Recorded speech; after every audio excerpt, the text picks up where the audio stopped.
Hello and welcome everybody to today's webinar on careers in sustainable food and farming.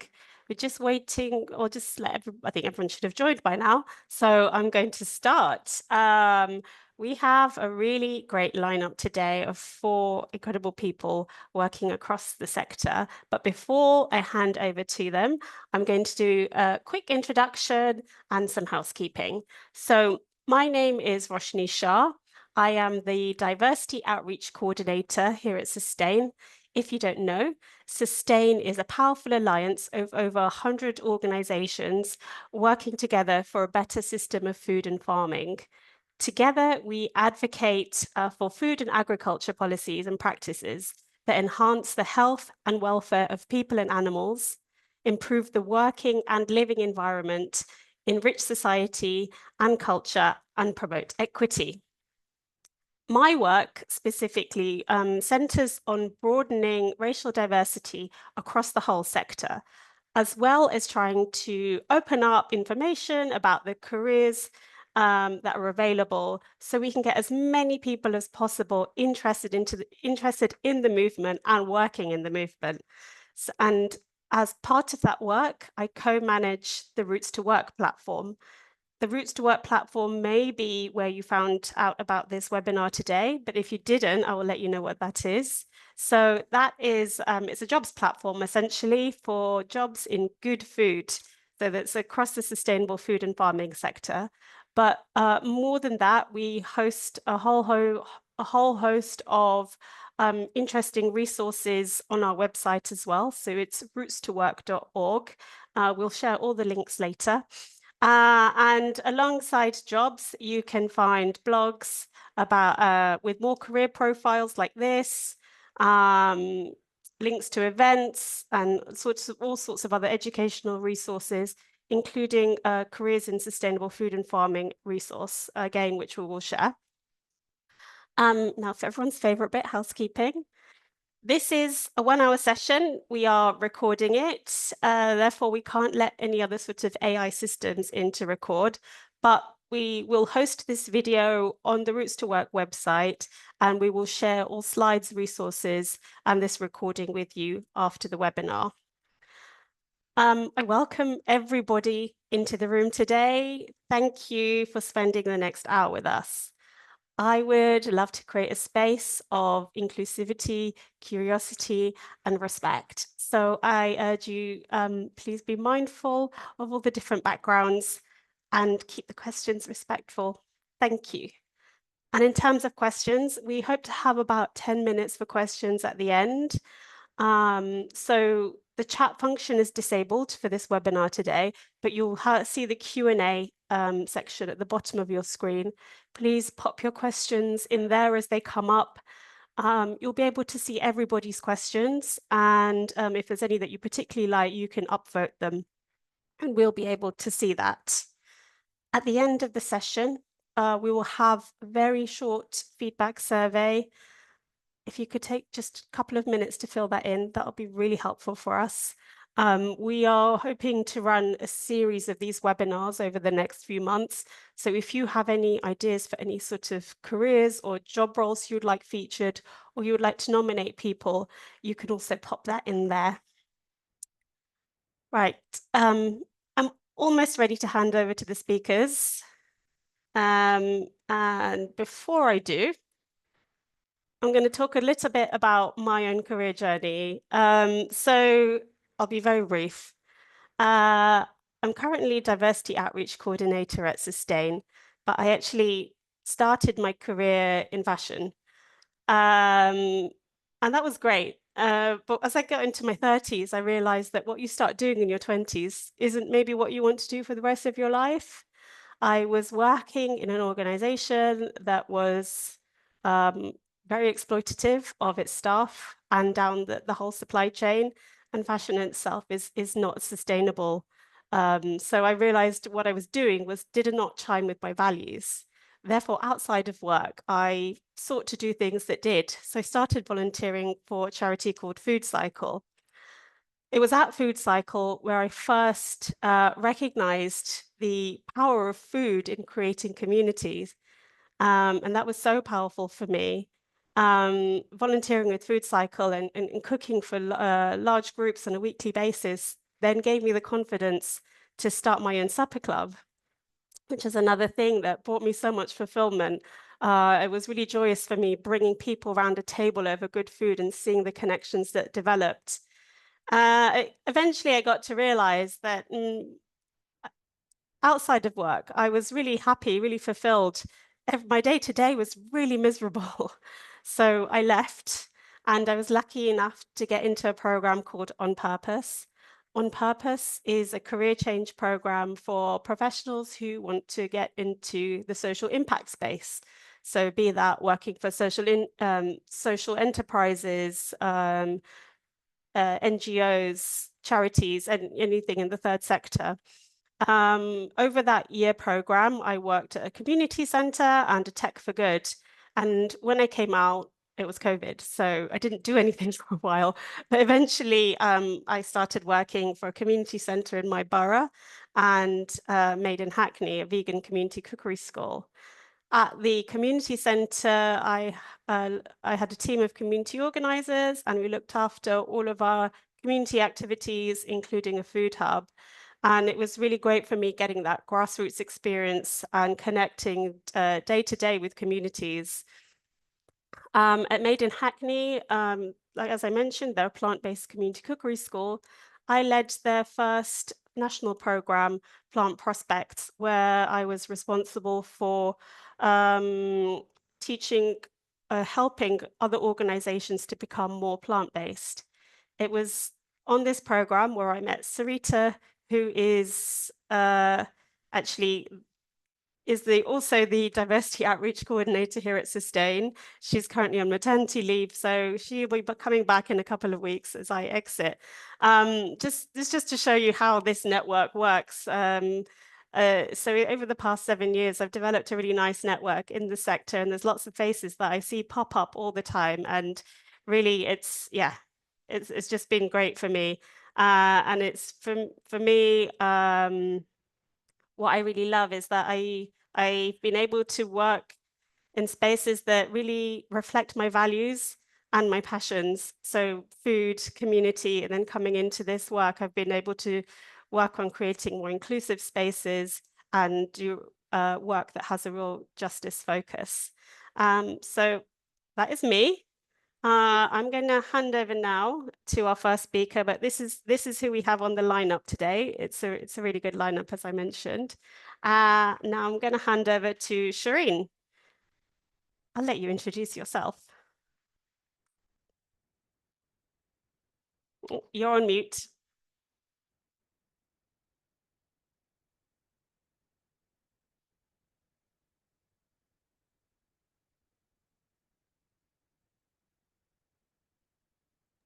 Hey guys, sorry about that.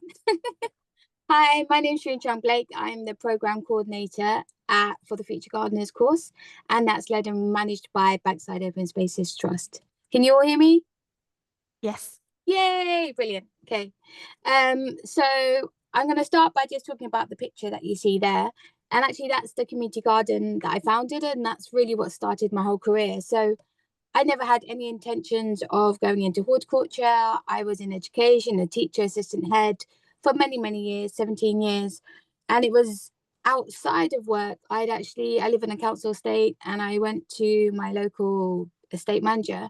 I said, please, can I just take over that little piece of space there, which no one is using? Because we need it, because my son needs it. And we don't have any green space where I live. And so after 2 years of consultation and knocking on doors and getting people involved, they actually gave me the green space. And I was like, fantastic. Like, yay, we've got this garden. I'm still, working. I'm still teaching. And I was like, I should probably learn now how to garden. So then luckily, where I live, we actually have a garden school, a hort college called Wolf Gardens, which provide free provision to learn. So I actually got my level 2 there. And then whilst I was studying, this job came up, which is for Bankside Open Spaces Trust. And I just applied for it. I never thought that I'd get it because obviously my history, my background was all teaching. But I think it was because what my course is and what my job does is actually empowers and supports people into careers in horticulture. And so because I'd had the past experience of education and the current experience of being, starting this garden and getting my level 2, that's how I was actually given the job. And it was just a game changer. It's just open. It really has opened up my mind and my world to the power of green spaces, the power of food autonomy, and the power of engaging community in those green spaces. So if we could just go to the next slide, and then I can talk about what my day-to-day looks like. So with the program coordinator, it's a 10-week course, completely free, and it supports people into careers in horticulture. Students get work experience at level 1, city and guilds, and lots of employment support. And so that means that my job is really varied, and I'm really lucky with what I do. So it will be visiting lots of amazing green spaces and gardens and allotments across London and taking the students. It will be attending network events. It can be, I've even done a recent bursary tour where I was actually in New York and Denver botanical gardens, looking at how we implement EDI in green spaces and public spaces to ensure that we create that, to make sure that they are inclusive and supportive. I do CV work. I do teach the level 1, so it's a lot of practical sides as well.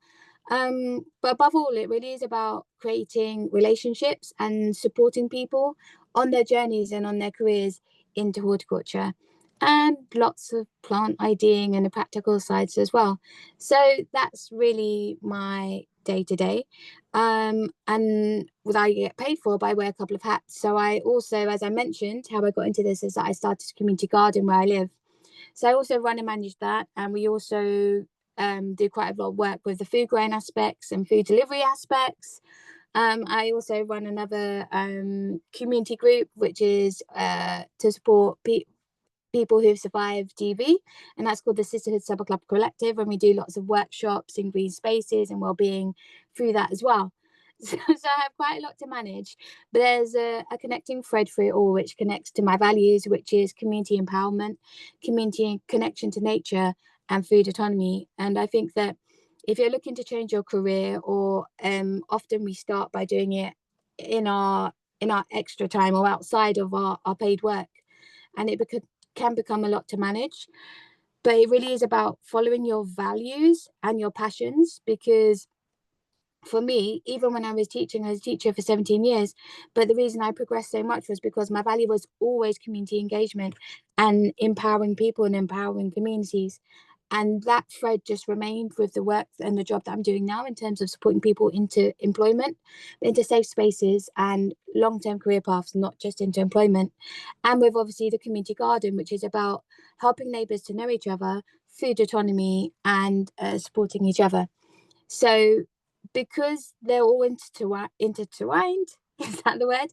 That's how I'm then able to kind of manage and juggle it all. And I also rely on the community that we're building together. So yeah, so that's my day to day. And then if we move on to the next slide, which is, so why what are my challenges, and really what's my motivation and my passion is. So when I was growing up, I remember seeing my dad in the garden always growing food, and my dad was Chinese Jamaican, very Jamaican culture, and so much of that culture was being able to grow food, was having scallions, corns, and tomatoes, everything growing in our backyard in Peckham. And when you look at different cultures and communities, you see that is so much the essence of our cultures, of our heritages, but it just isn't reflected in when people think of horticulture, or when people think of food growing in this country. It just wasn't represented and it wasn't acknowledged. And so for me, that was a big motivation, and understanding that often where some of us may live, we don't have access to the green spaces so that we can grow our own food. But if we had access to those green spaces, we would grow our own food. And so with the community garden where I live, that's what I see. That it. So that's a huge motivation for me, which started with, I think we had 5 beds, And now I think we have 18 food growing plots, and everyone, there's bathtubs, there's shoe boxes. Everyone is just like, thank you for just giving me a space to grow. I will grow food because that's part of my culture and that's part of my connection. So that's one of Sorry to interrupt your 2-minute warning. Oh, 2 minutes. Let's keep going. um Motivations and challenges is my son, is the future, and making sure that he has access to our cultural knowledge, to this idea of like food growing and to community. I think that so much of working in the green sector is about building community and building that through food growing, but building it through access to nature and just bringing people together. So my son is like a huge motivation for me, and he's like a little botanist now, and it's amazing to see. And then he goes into school and tells his like 8-year-old friends the names, the Latin names of the different plants, and then encourages them all as well to have that connection to nature. And I think that's what we want to see.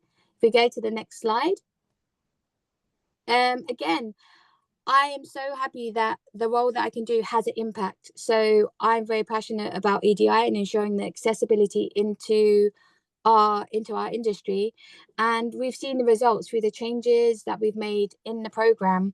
And so that's a big motivation for me, and seeing the diversity that's on our course and now working in the industry is a great motivation. And any advice, I think, is the last slide that I have. If you go to the last slide, there are so many opportunities in the industry. So please, the best advice I would give is please go for them. Don't worry about imposter syndrome.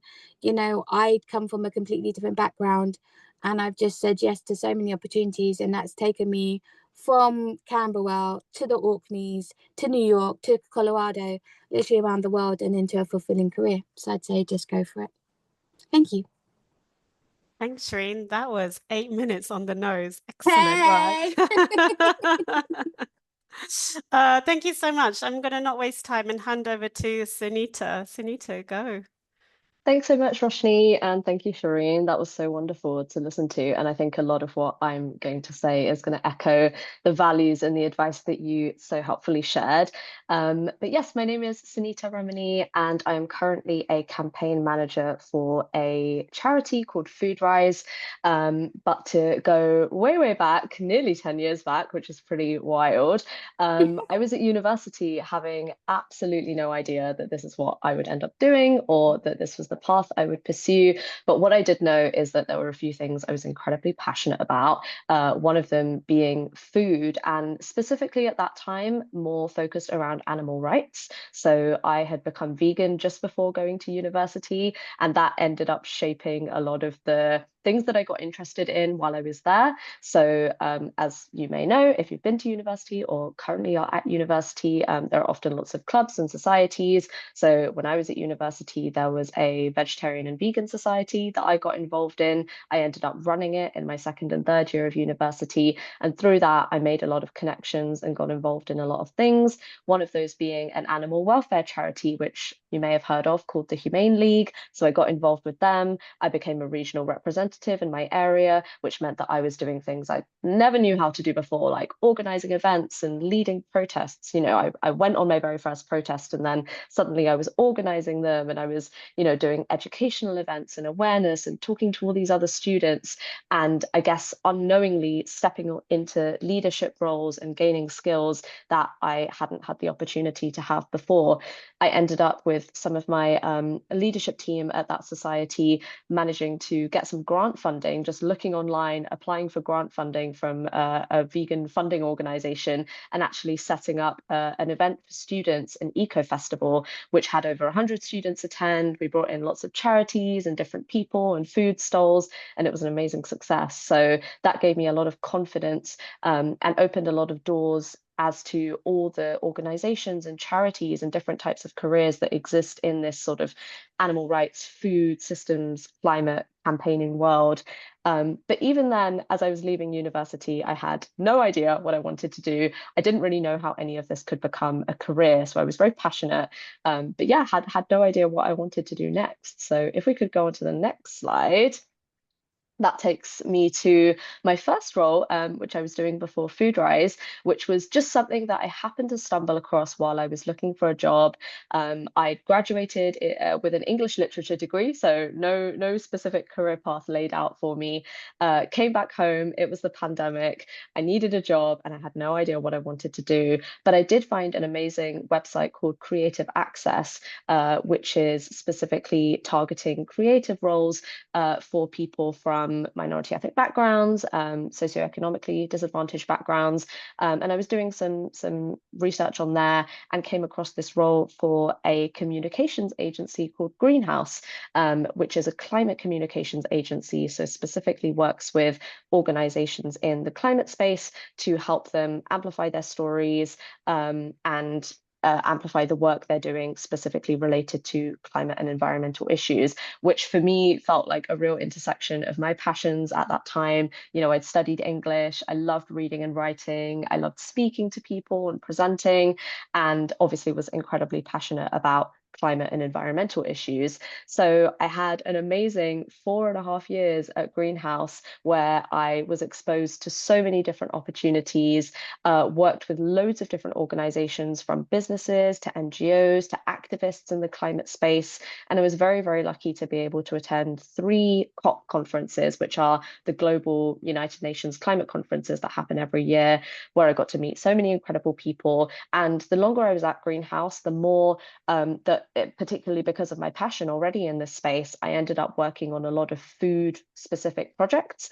So most of those were kind of global food systems related. And as you'll see, one of the pictures there on the slide is at the Food Systems Pavilion, which is what I worked on when I went to these big COP conferences. And it was a coalition of lots of different partners who were trying to make food systems a real issue where they weren't at these conferences. You know, a lot of it was about energy and fossil fuels and that transition, which is extremely important, but food was very much left out of the conversation, despite many of us knowing how important it is to sustainability and climate efforts. So I was there with a bunch of these organizations, running around, trying to get them media coverage, helping them with their social media amplification, and just making connections, building opportunities while I was doing that, which was a really, really exciting time. So if we go on to the next slide, that takes me to where I am now, which is that while I learned so much in that role at Greenhouse and grew so much and gained so many skills and had so many incredible opportunities, one of the things I realized over the course of that time was that communications was not what I wanted to do long term, and it didn't energize me. And I knew from all my previous experience while I was at uni, I was still involved with lots of grassroots activism work on the side in my spare time. I knew that campaigning was something that I really wanted to try full time. And so I was looking for roles and I found this opportunity at this organization called Foodrise, which was a campaign manager role working on the dietary transition. So campaigning to transition from heavy meat, industrial agriculture-based diets towards more plant-based diets, something that I was obviously already very passionate about, and really wanted to have a go at upskilling myself in that campaigning aspect, which has been really exciting. I've only been there for 3 months so far, so it's still a pretty new role, but I've been able to go to really exciting events and meet loads of incredible people. And it's been a really, really exciting journey so far. And I'm working on my first campaign, which I'm feeling really excited and positive about. So that is where I am now. I feel like I'm still very new in some ways to the world of sustainable food systems work, but really excited to just continue learning and growing more. I'm feeling like campaigning is what I'll want to do, but that may change in the coming years and I may want to try something else. So I'll be seeing how that goes. But if we go on to the final slide, I think I have tried to put together from my few years in this space and figuring out my career path, what my advice is and some of the things I've learned along the way. So number one is to figure out your why. I think that increasingly these spaces, the climate space and the food and farming space are really growing. And as Shereen said, there are so many opportunities to be open to. And I think when it comes to talking to people and, when you're going through recruitment processes, especially if you are at the early career stage, one of the things that people are really looking for is why you, like, why do you care about this? And rather than giving a sort of generic response and talking about generally why you're passionate about the space and being involved, why you specifically, and what is it specifically that you want to see? How do you envision the world changing? What do you care about? I found that being able to formulate those answers and kind of have them to hand what would make me stand out in an interview process, or people would recollect afterwards, and I'd really be able to connect with the people that I was speaking to. Sorry, 1 minute left. Thanks, Roshni. So I'll whiz through the next four. Number two is to keep asking questions. Just be curious with everyone you meet, and ask questions, because people love to talk about themselves and what they do and share advice with you. So I've always found that really helpful. Number three, LinkedIn is your friend. Some people think LinkedIn is cringe, and it kind of is in some ways, but it's also an incredibly helpful platform. It's great to connect with people. If you go to events, post about them.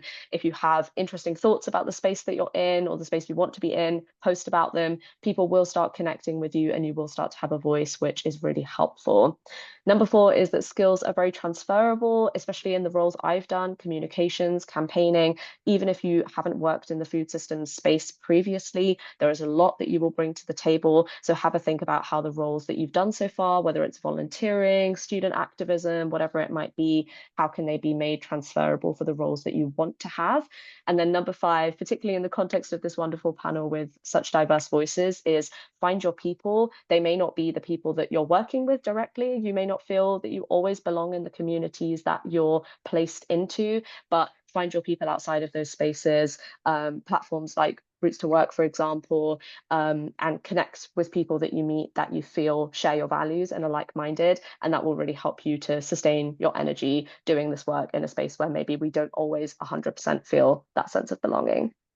That is me. Thank you so much. Thank you so much, Sunita. I'm going to quickly pass over to Ped now, who is Director at Feeding Bristol.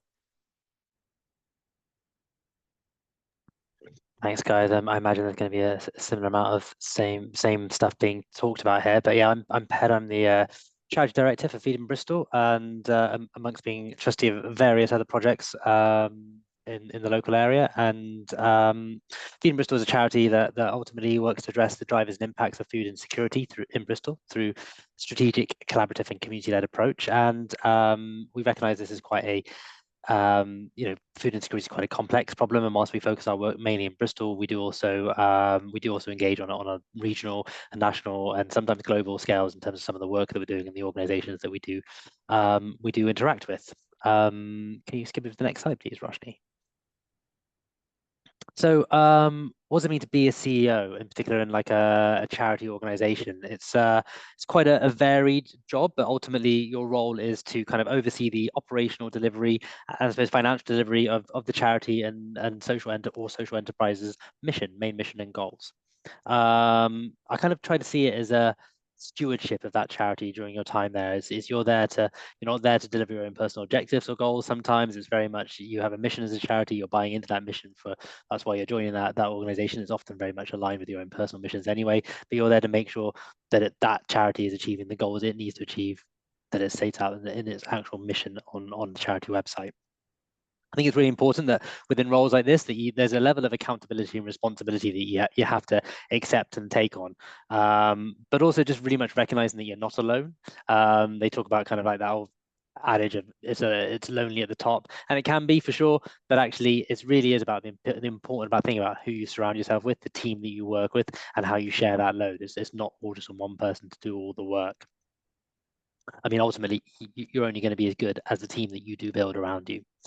I think the day-to-day work of it is very varied. A lot of these photos on here are just all the different kind of things we get involved in, that I get my hands involved in. It very much depends on the size of the organization you are. If you're a large organization that you're running, your chances are you won't be so involved in all the day-to-day stuff, the operational stuff. But the smaller an organization you are, the more likely it is you're going to be involved in a lot more of the things that are going on.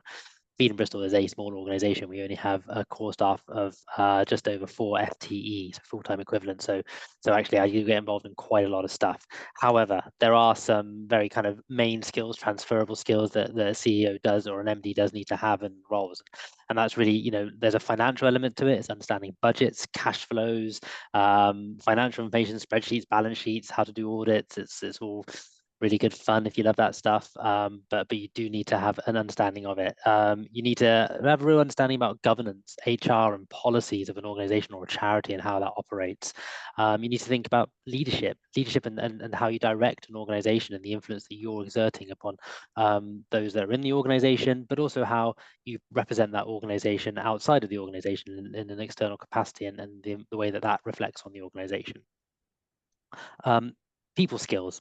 Like, you have to be able to work with people, not just work with people and manage them well, but actually enable them to have the opportunity to develop as well, and make sure that they are being satisfied within their roles. Not only are they doing the job they need to do, but that they are able to grow, that they are able to learn, that they're able to contribute and feel a significant part of the organization and the journey that you're going on. And it's really important to be able to create safe spaces, safe working spaces, environment for people to thrive within. That really sits at the heart of a lot of the work that we try to do as an organization and embed into our culture.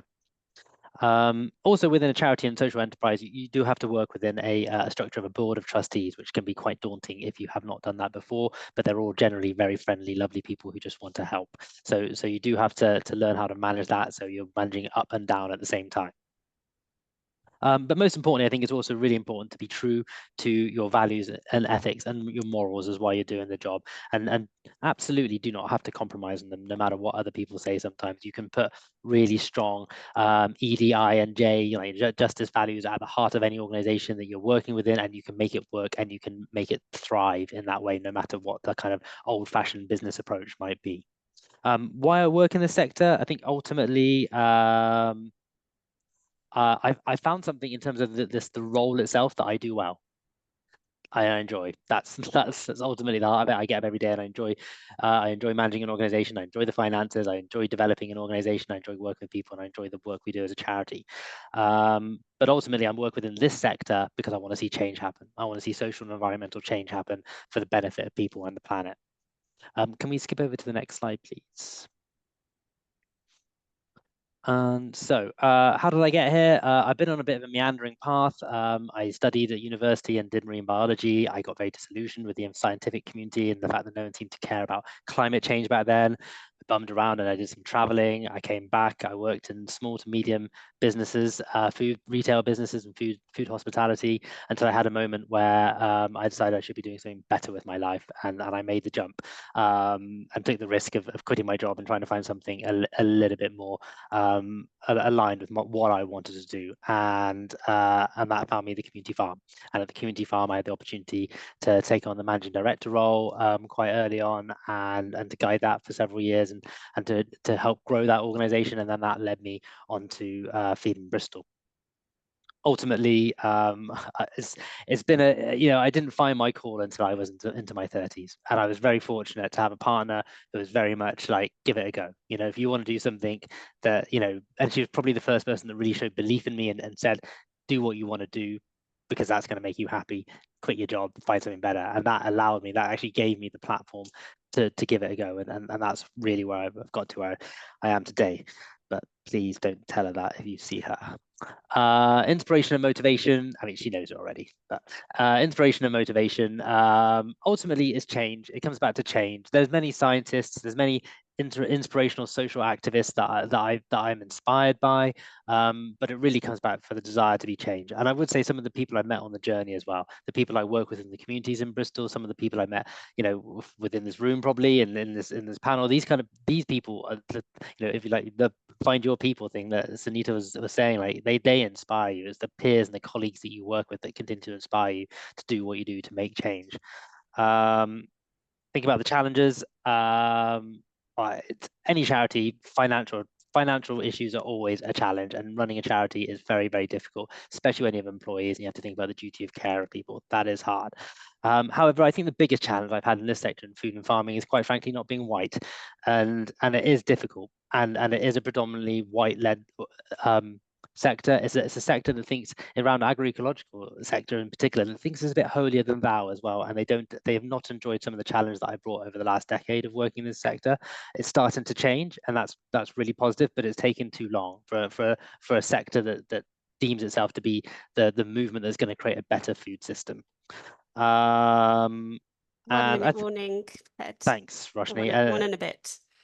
And I think one of the other challenges as well is like when there's opportunities in bigger organizations as well, they do tend to focus on people with corporate backgrounds. And if you haven't spent the time working through the corporate industry to come and say, hey, I worked at Coca-Cola, now I want to do something good in my life, then you do get it is an uphill battle. And there's roles that I've been turned away from where I've seen corporate people walk into and then walk out 2 or 3 years later, and I just think, when you've got a track record of delivering success, and why do you get overlooked, you start questioning those things as to why you're getting overlooked for perhaps reasons that might not be the most logical. And then it does come back to, again, sometimes just feeling like not being white is such a disadvantage at times. And some advice. Okay, so I've got a few little bits. I'll read out as many as I can before Roshni cuts me off. Be aware of the power you have. Okay, when you are in control of an organization, when you're running an organization, you have power. The first step to doing good with that power is being very aware of that power. Therefore, you can be intentional with how you use that power. I think that's really important. Get good mentors, good people around you, and use them. They are absolutely worth their weight in gold. I mentioned earlier, do not compromise on those values of ED, I, and J. They sit at the heart of what you're doing, and they do. Just having strong direction around that does not mean you have to compromise how successful an organization can be. I left an organization as a trustee because someone told me that within that trustee group that you couldn't do diversity, and businesses do not go hand in hand. You cannot have them together to succeed as a business, and that was me done as far as I was concerned, because they were not going to change. I really don't want to cut you off, but we've run out of time. But I can share all of these afterwards if you send them to me, Sure. or they might come out in the questions. Thank you so much. Lots of alignment in our journeys. I'm gonna pass us on now to our final speaker, and that's Idman from Eating Better, and who wears 2 Hi, hats, which you'll everyone. find out. Hi, everyone. Thank you, Roshni. My name is Idman, and as Roshni said, I'm here wearing 2 hats. So I work with a charity called Eating Better, and my title there is the Inclusive Movement Lead. I've been with this charity since the start of 2023, and Eating Better is an alliance made up of 70 plus members organizing around more plants and less and better meat and dairy. Outside of Eating Better, I also help run a grassroots community project in South London called Earth Tenders.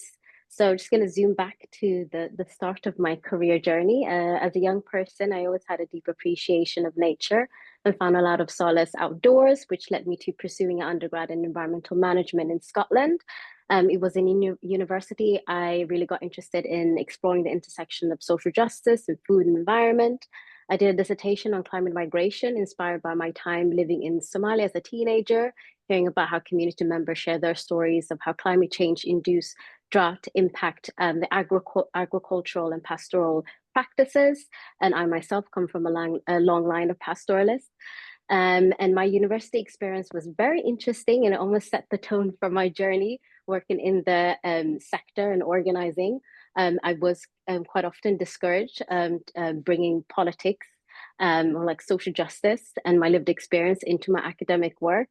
And unfortunately, that made me even more louder because my existence in this space is inherently political.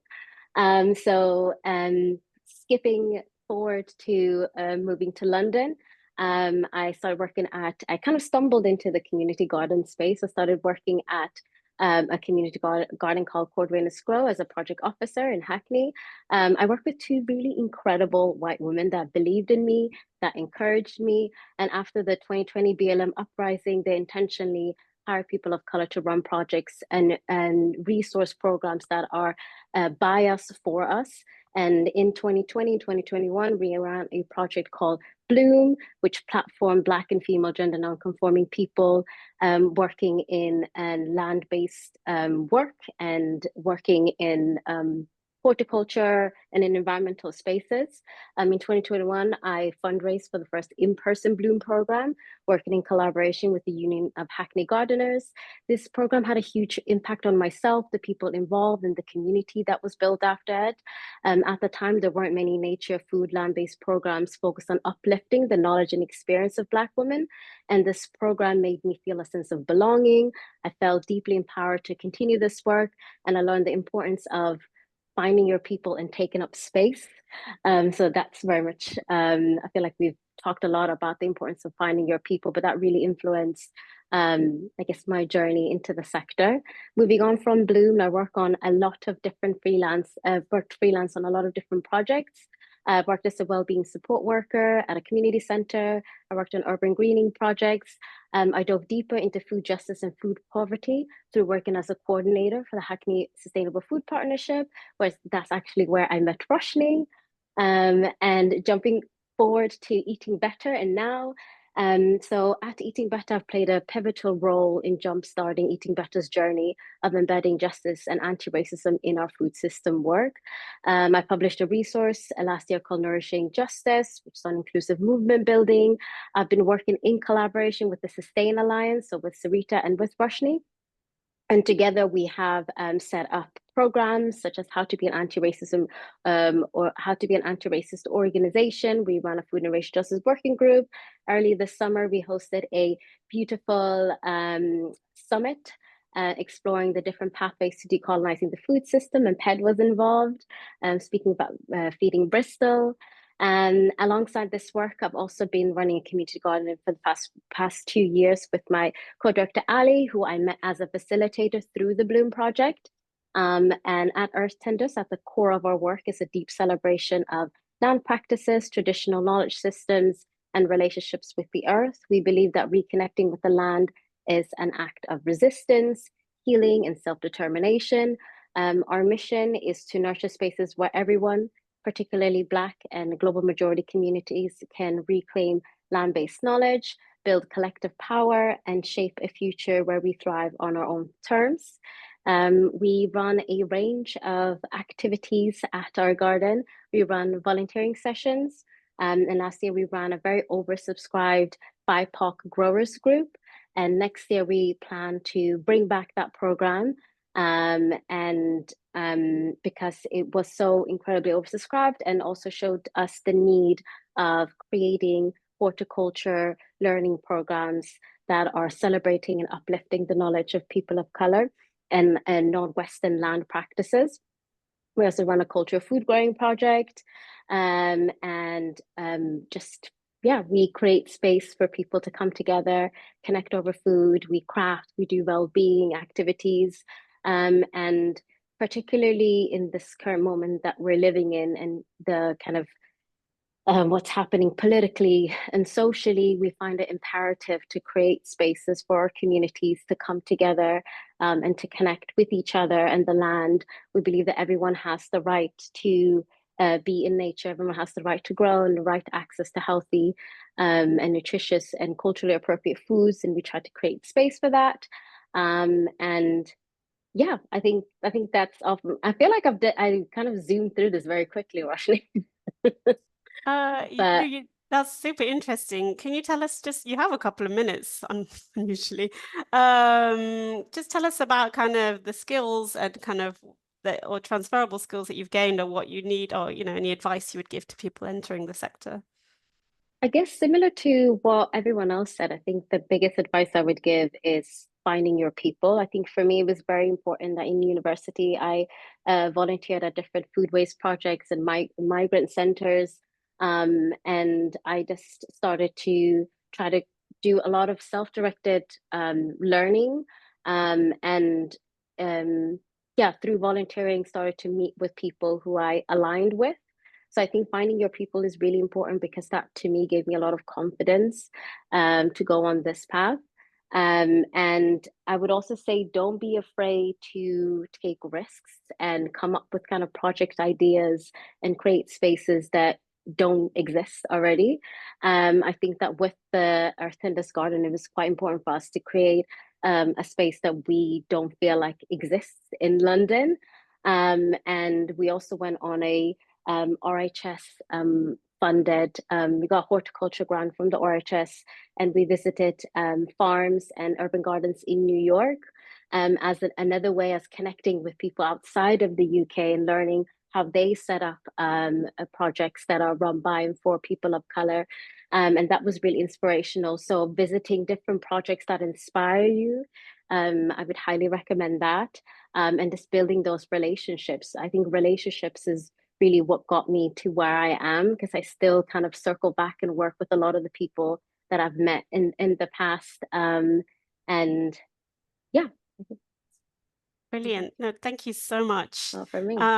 Thank you to all our speakers. I personally have found this so incredibly inspiring, and there is like so much similarity in all of our stories. I'm gonna move to questions now. So the first question we had from Nicola was, are there lots of job opportunities in regenerative food and farming, or is it highly competitive? Does anyone feel qualified to answer that?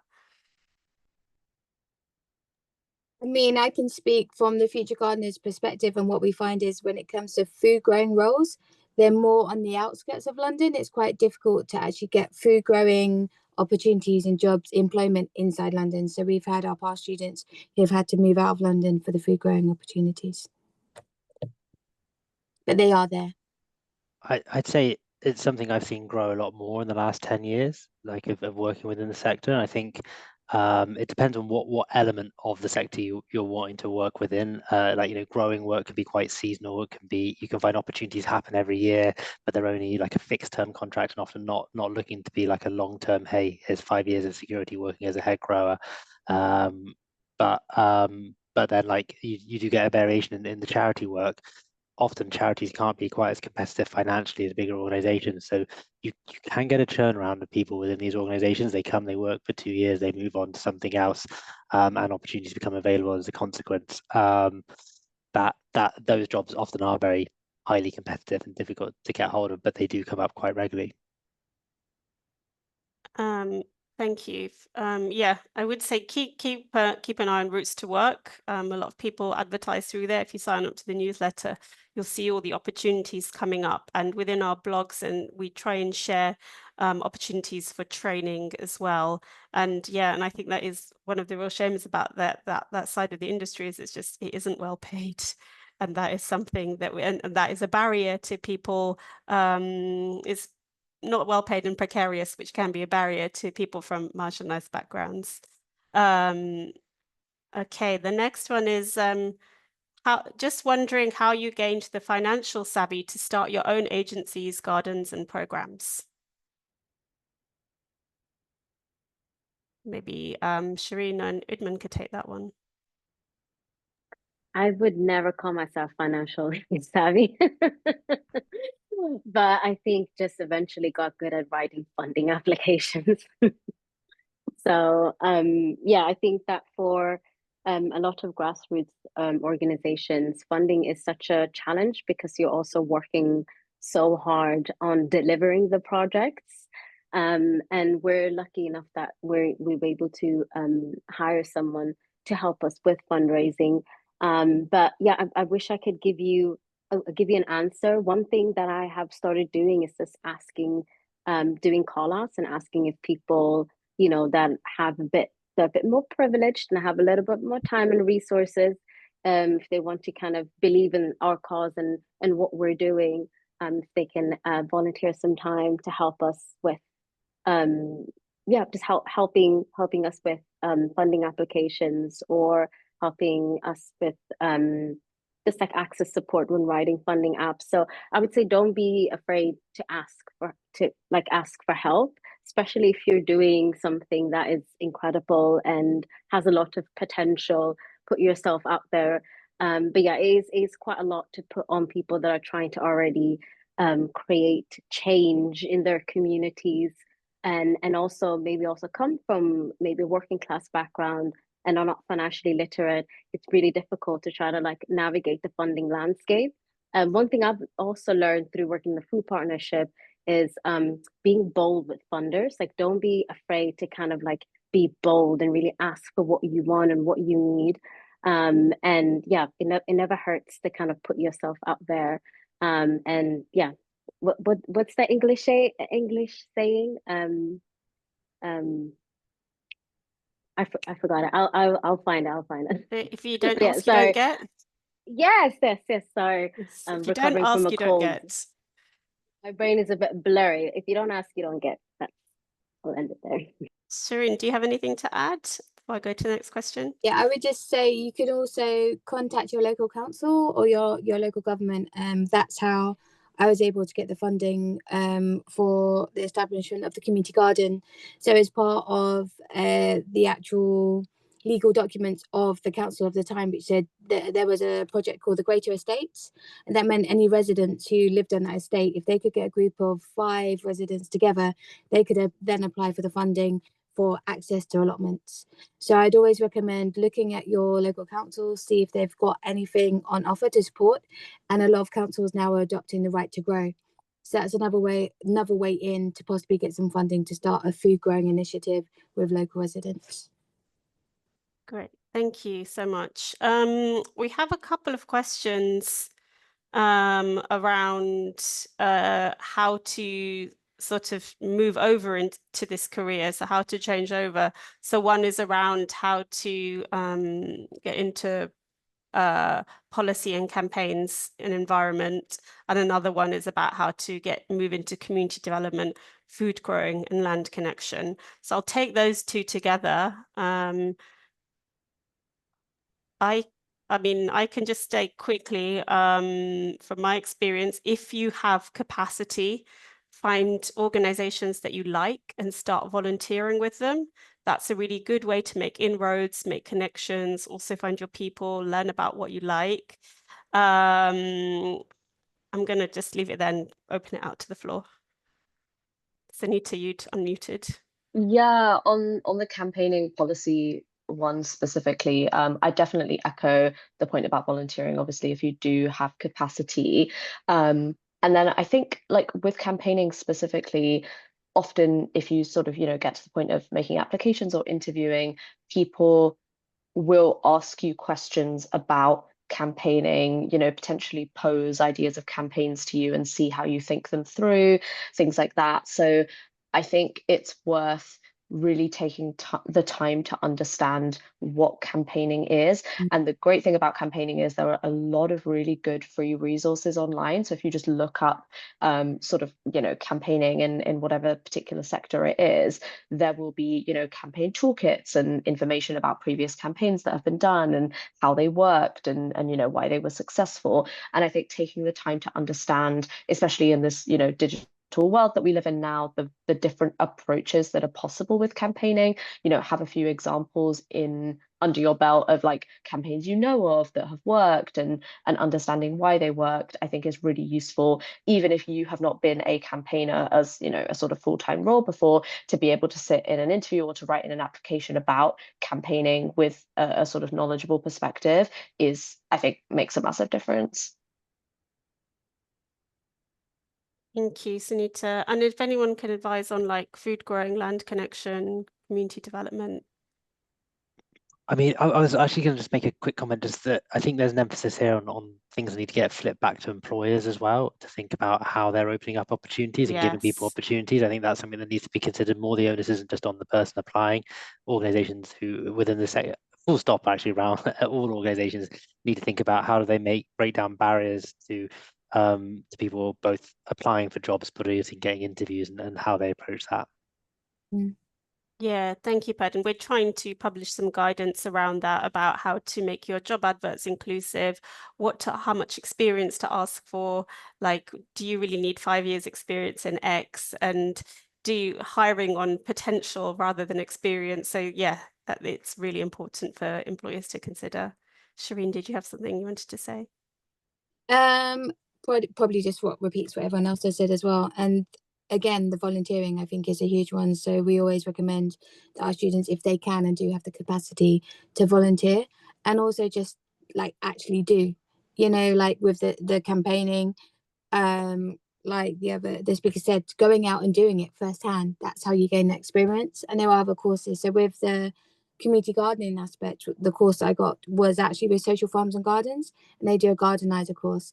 And what that does, it doesn't teach you any of the green practical side, but actually the governance side, community engagement side, the marketing side, and actually looking at the practical skills that are needed when you are considering doing a community garden, starting a community garden, which I think is often underpaid or neglected. So that was, find the resources that can support you in your career. I'd also just like to quickly add, just looking at places that you can join as a trustee. Like, trustees are not just old fuddy-duddies who have nothing left to do in their lives other than give advice back. Actually, that was really offensive. A lot of them are, but we need to change that. But I've been a trustee since I was in my 30s in different organizations. Since I worked for a board, I realized that I could be a trustee, and actually I have 4 or 5 trusteeships at the moment, and I get real benefit from as well as what I give. The benefit I get is that's my way of volunteering, if you like. And I think if you have the opportunity to do that, you get real exposure to how an organization is run, all the things that Shereen was mentioning around governance, marketing, financial accountability, and policy work as well. Like, it all happens in there, and you can really add something that you have individually, but get a lot back that you can then take into maybe accessing a route into this area.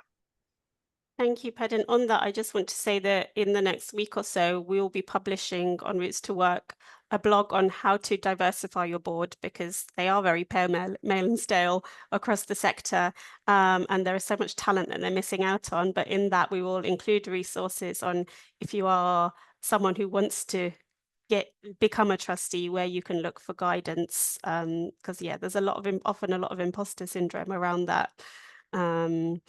And then I do have one that says, since majority of jobs are freelance and seasonal, which can be difficult for people with families to support, but at the same time, this work feels like your true purpose and passion, what advice would you give to someone who feels like these challenges might make them give up? Oh, that's such a pertinent question.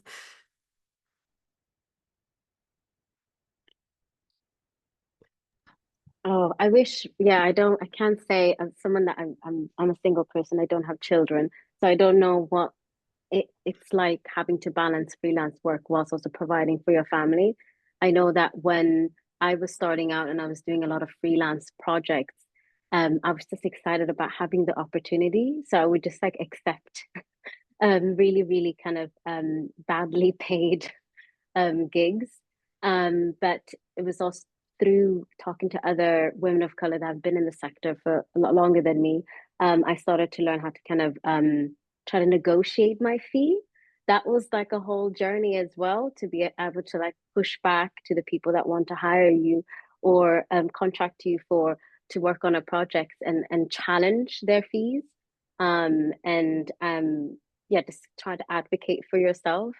I think in terms of, I personally got very burnt out at one point balancing different freelance jobs. And I think that sometimes I don't know what to say solution, but sometimes it is helpful kind of balancing doing maybe a job that you don't like as much part-time, and then doing a job that you do like part-time, and then finding a way to kind of transition into the job that you do like.